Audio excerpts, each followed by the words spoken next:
Hello, आप सभी कैसे हैं। आप सभी का मेरे YouTube चैनल VHU एकेडमी में स्वागत है। आज हम लोग RPF कांस्टेबल के लिए जीके जीएस के महत्वपूर्ण प्रश्नों को देखेंगे। ये सारे प्रश्न होने वाले आगामी एग्जाम RPF कांस्टेबल के लिए बेहद ही महत्वपूर्ण होने वाले हैं। तो चलिए आइए एक एक करके शुरू करते हैं। भारत में सबसे बड़ा पशु मेला कहाँ लगता है? इसका राइट आंसर क्या होगा? भारत में सबसे बड़ा पशु मेला कहाँ लगता है? सोनपुर में लगता है भारत में सबसे बड़ा पशु मेला। यह सोनपुर कहाँ पड़ता है? बिहार में पड़ता है। बिहार के सोनपुर में सबसे बड़ा मेला पशु मेला लगता है। भारत के प्रथम उपराष्ट्रपति कौन थे? इसका राइट आंसर क्या होगा?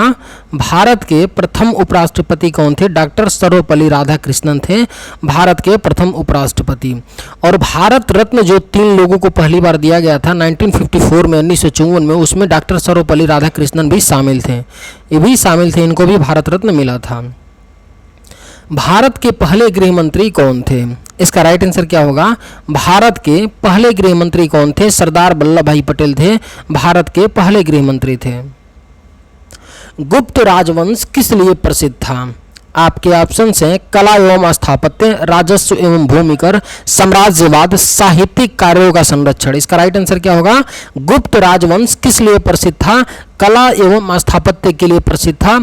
गुप्त राजवंश किसके लिए? कला एवं स्थापत्य के लिए। ब्रिटेन के मार्गरेट थैचर को किस नाम से जाना जाता है? अगर आपको ये वीडियो पसंद आए तो एक लाइक जरूर कीजिएगा और अगर आप इस चैनल पर नए होंगे तो सब्सक्राइब भी कर लीजिएगा।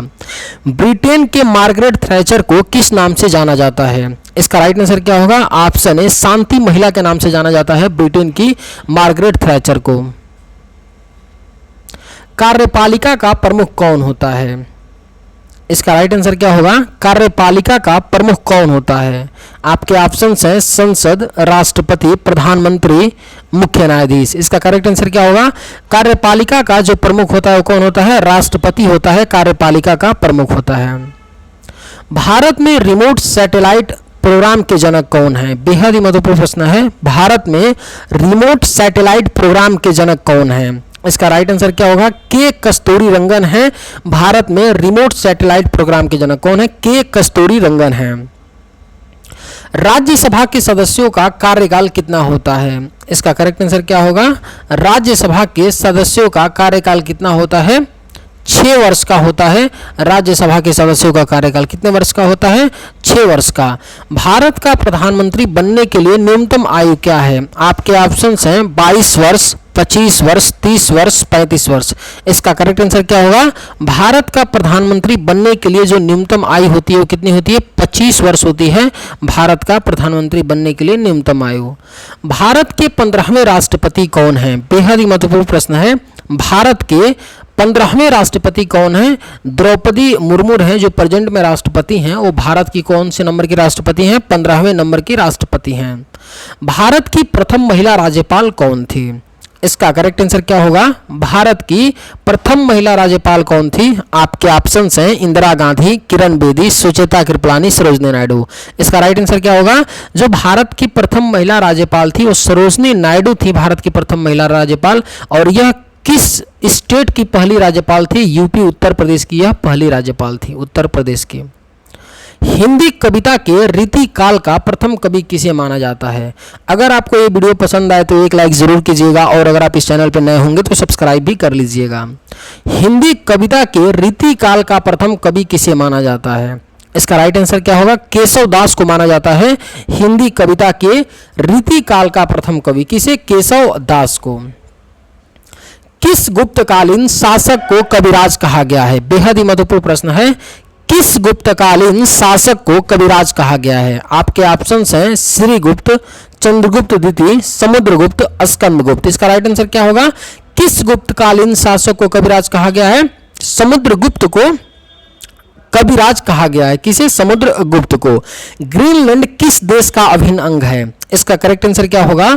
ग्रीनलैंड किस देश का अभिन्न अंग है? डेनमार्क का अभिन्न अंग है। यानी जो ग्रीनलैंड जो द्वीप है वो किस देश के अंतर्गत आता है? दुनिया का सबसे बड़ा द्वीप है ग्रीनलैंड। यह किस देश के अंतर्गत आता है? तो आपका डेनमार्क देश के अंतर्गत आता है, यानी अधिकार क्षेत्र में। भारत छोड़ो आंदोलन कब शुरू हुआ था? इसका करेक्ट आंसर क्या होगा? भारत छोड़ो आंदोलन कब शुरू हुआ था? 1942 में हुआ था। 8 अगस्त 1942 में भारत छोड़ो आंदोलन की शुरुआत हुई थी। कब हुई थी? 8 अगस्त 1942 को। सुब्रमण्यम भारती किस भाषा के लेखक थे? इसका करेक्ट आंसर क्या होगा? सुब्रमण्यम भारती किस भाषा के लेखक थे? आपके ऑप्शन हैं बांग्ला, तमिल, कन्नड़, मराठी। इसका राइट आंसर क्या होगा? सुब्रमण्यम जो भारती थे वो तमिल भाषा के लेखक थे। किस भाषा के थे? तमिल भाषा के लेखक थे। सेना दिवस किस तिथि को मनाया जाता है? इसका करेक्ट आंसर क्या होगा? सेना दिवस किस तिथि को हर साल मनाया जाता है? हर साल 15 जनवरी को सेना दिवस के रूप में मनाया जाता है। कब मनाया जाता है? 15 जनवरी को। पंजाब और हरियाणा की संयुक्त राजधानी कहाँ है? इसका करेक्ट आंसर क्या होगा? पंजाब और हरियाणा की जो संयुक्त राजधानी कहाँ है? आपके ऑप्शन हैं जालंधर, बीकानेर, लुधियाना, चंडीगढ़। इसका राइट आंसर क्या होगा? जो पंजाब और हरियाणा की संयुक्त राजधानी है वो कहाँ पर है? चंडीगढ़ में पड़ती है पंजाब और हरियाणा की संयुक्त राजधानी। टाइगर परियोजना किस वर्ष शुरू की गई थी? बेहद ही महत्वपूर्ण प्रश्न है। टाइगर परियोजना को किस वर्ष शुरू की गई थी? 1973 में, 1973 में टाइगर परियोजना की शुरुआत की गई थी। कब? 1973 में। विश्व मानवाधिकार दिवस कब मनाया जाता है? इसका करेक्ट आंसर क्या होगा? विश्व मानवाधिकार दिवस कब मनाया जाता है? हर साल 10 दिसंबर को विश्व मानवाधिकार दिवस के रूप में मनाया जाता है। कब? 10 दिसंबर को। अमेरिका के प्रथम राष्ट्रपति कौन थे? इसका राइट आंसर क्या होगा? अमेरिका के जो प्रथम राष्ट्रपति थे वो कौन थे? जॉर्ज वाशिंगटन थे अमेरिका के फर्स्ट राष्ट्रपति।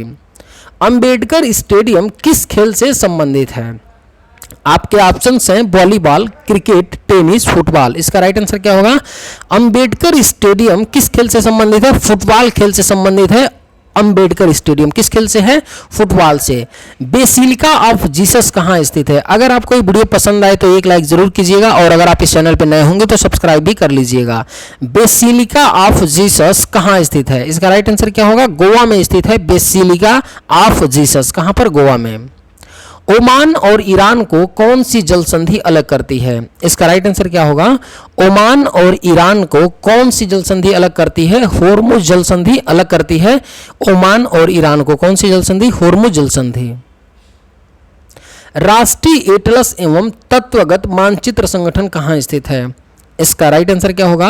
राष्ट्रीय एटलस एवं तत्वगत मानचित्र संगठन कहाँ पर स्थित है? कोलकाता में स्थित है राष्ट्रीय एटलस एवं तत्वगत मानचित्र संगठन। चलिए आज के वीडियो में बस इतना ही। अगर आपको वीडियो पसंद आया हो तो एक लाइक जरूर कीजिएगा। थैंक्स।